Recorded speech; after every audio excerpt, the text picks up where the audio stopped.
जो महाल उभा केला आहे छत्रपती संभाजीनगर तरुण मंडळाच्या हा गणेशोत्सवाच्या निमित्तानं केलेली आपण आरास डेकोरेशन पाहतात।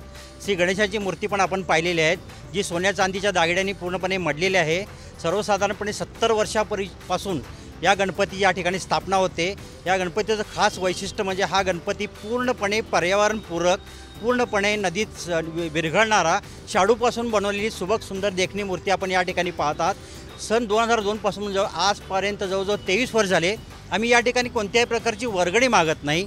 आपण पाहतात दर्शन रांग, या ठिकाणी या दर्शन रांगेतून येणारे जे भाविक आहेत, भक्त आहेत, ते या ठिकाणी जे देणगी स्वरूपात या ठिकाणी जे अर्पण करतात, त्यातून आम्ही संपूर्ण उत्सवाचा खर्च करत असतो। शिवाय काही वर्षापूर्वी या गणपतीला नवसाचा गणपती, नारळाचा गणपती असं संबोधायचं। नारळाचा गणपती अशी प्रसिद्धी मिळाल्यापासून या ठिकाणी आपण पाहतात की नारळाचे तोरण या ठिकाणी भाविक अर्पण करत आहेत। या नारळाच्या पासून जे आम्हाला उत्पन्न मिळतं प्रसाद वाटून, त्यातूनही आम्ही या गणपतीचा संपूर्ण उत्सव करतो।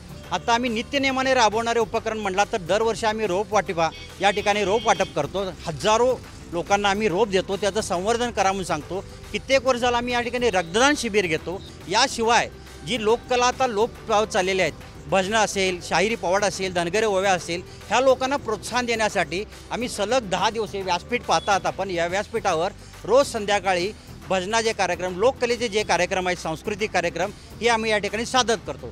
2008मध्ये संपूर्ण महाराष्ट्रात पहिल्यांदा डॉल्बी विरोधात आम्ही मोहीम राबवली।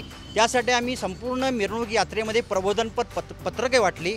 आमची जी मिरवणूक असते ही पूर्णपणे पारंपरिक वाद्यानं, ढोल ताशांच्या गजरात असेल, अशा प्रकारच्या माध्यमातूनच आम्ही करतो। पूर्णपणे धार्मिक आणि उत्साहात, जल्लोषात या ठिकाणी आम्ही हा संपूर्ण उत्सव साजरा करतो।